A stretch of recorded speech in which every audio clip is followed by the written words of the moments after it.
Sarah, Neil Mackay.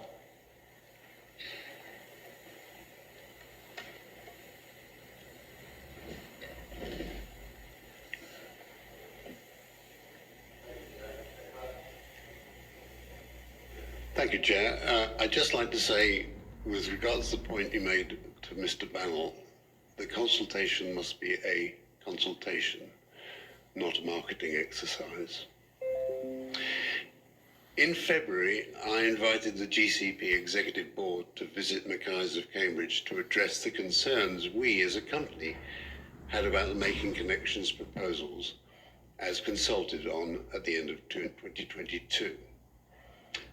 I gave the Executive Board a tour of our shop, demonstrating the large, often awkward and heavy items that we sell requiring motorised transport to both deliver and take away following sale.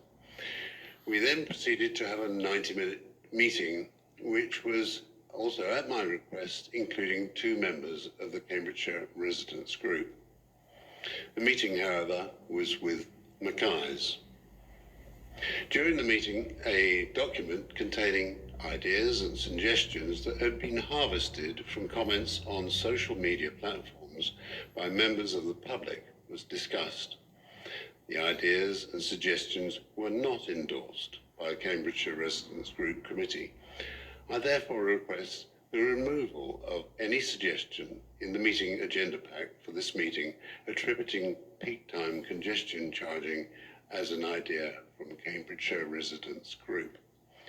For the record, both Mackay's and Cambridgeshire Residents Group view such a congestion charge as unfeasible and urge the government to forward fund the required infrastructure improvements needed to improve the growth, to support the growth of the area, which they have recently been discussing in the national press.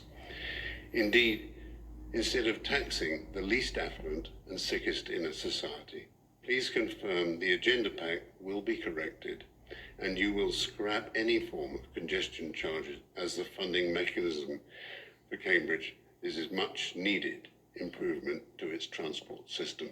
Thank you. Thank you. To Mr. Mackay on his point, we did receive evidence from lots of places, not just from Cambridgeshire Residents Group. We did receive an email which we understood from its contents to be a combination of social media and CRG committee brainstorming sessions. I'm sorry it didn't distinguish which suggestions came from which, but if we have reported that incorrectly, we will clarify it. It did say that the proposals listed, though, had been carefully considered on a number of levels, and it did include a suggestion of peak time commuting charge between 7 and 9 and 4 and 6 each weekday. And so for that reason we included it, but I note your correction. Thank you.